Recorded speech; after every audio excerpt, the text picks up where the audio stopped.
In the middle of the San Francisco Bay lies an island warehouse where a team of inventors imagines the future and builds it. It's going to blow your mind. It's fast-track prototyping. But are 2 weeks long enough to turn wild ideas into reality? Full speed ahead! On this episode, the guys look into the future of video games.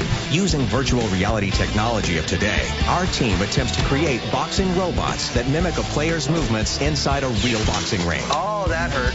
But will 2 weeks be long enough to turn scrap metal into the rock'em sock'em video game of tomorrow? Find out next on Prototype This. Video games today are designed to immerse the player in a virtual experience. But our guys want to bring a new level of excitement to gaming. So with a fistful of quarters, they hit the video arcade, gunning for inspiration. So it might look like we're just having fun, but this is research. But even the best video games keep all the action on the screen. Is there a way to take virtual reality into the physical world? The team sees it as a challenge. Virtual reality games already exist. So what can we do to make them better? Making good ideas better is what the guys do best at Prototype This.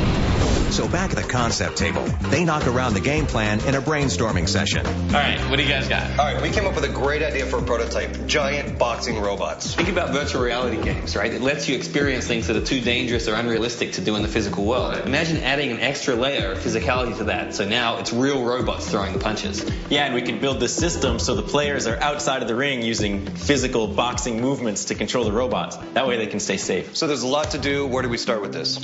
We need to look into motion capture systems and some other types of technology out there to actually let us capture the player's physical movements and ultimately control the robot. Okay, and I'll do the base structure of the robots, either pneumatic or hydraulic, depending on what we choose.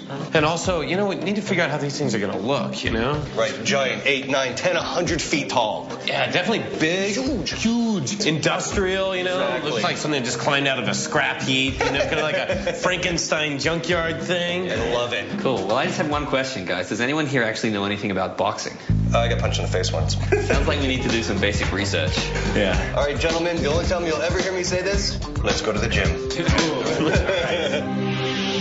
Round 1 is research at a local boxing gym. We came up with a great idea. We're going to do larger-than-life boxing robots. Just think of the spectacle of 2 giant robots in a ring slugging it out, parts flying, 2 humans controlling this. We could be creating the game of the future. Terry's all fired up, but Joe and Zaz are concerned, and with reason.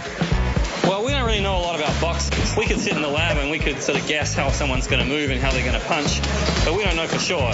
So they man up for some pugilistic pointers from an expert, Golden Gloves champion Melissa McMorrow. We want to learn some of the basic techniques. We're building some big robots that are going to fight each other. Yeah, so we need to be able to track a person doing those moves to make the robot do the same thing. Okay, so show me what you got. We got nothing. Turn it. While Joe and Zaz start from scratch, learning the boxing basics they'll need to control the robots. In another ring, Terry's turned his camera on a professional boxer to get a feel for how the robots will throw a punch. Do all those moves at full speed. I'm going to videotape the boxers doing their moves, and I'm going to pull that into the computer. I need to learn the moves, and I need to translate those moves to our giant robots. Across the gym, Joe goes toe-to-toe, but his lack of experience gets him quickly beaten up by a girl half his size. Must feel a lot like high school. He throws in the towel, but he isn't afraid to throw down a challenge. Give us 2 weeks. We're going to put together our own style boxing, and we challenge you to a rematch at Prototype This. Okay, bring it on. I'll see you there. So they've got 2 weeks to complete the prototypes. As the first day of the build begins, back in the shop, Terry views his boxing video, studying the punches that the robots will replicate. He's visualizing robots that will move like real boxers. As I'm moving around, I envision pivot points, I envision levers, little mechanical pieces actually on the arms themselves. But while most inventors would put their ideas on paper, Terry keeps them all in his head. I see visually in my head the whole thing assembled, so I know how things are supposed to line up. It's Terry's way of planning the next move. When he returns from his mental gymnastics, he's decided to build the robot's muscles from compressed air cylinders, also called pneumatics. Each cylinder has its own strengths and weaknesses. The large one, tremendous amount of strength, very slow, all the way down to the small one, tremendously fast, but no strength. So one that's in the middle, with power and speed, should be just right. I think I got a winner on this one. And after attaching a metal fist, we're ready to do some punch tests. when Mike enters the mix, it becomes a recipe for prototype this fruit punch. Oh! Some melons, Oh! a dash of speed, Bye-bye. and what punch test would be complete without a Rocky-style blow to the ribs? Their tests have proved that the cylinder Terry's chosen clearly has the power and the speed to make our boxing behemoths crowd pleasers at the big event. That's not right. After the Melon Massacre, the next morning, Joe and Zaz dive into research on the control system. They want to use motion capture, the animation technique used in movies, to control the robot's movement. So they take a drive to a world-class motion capture house in San Francisco to meet with some local experts.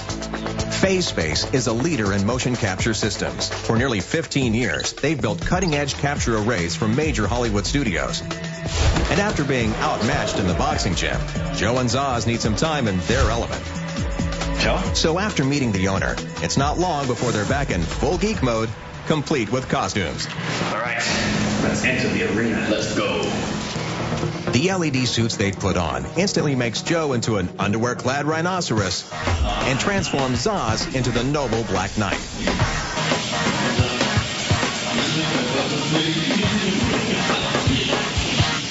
The LEDs on the suits are being tracked by a 16-camera array at the rate of 480 times a second to produce Zaz and Joe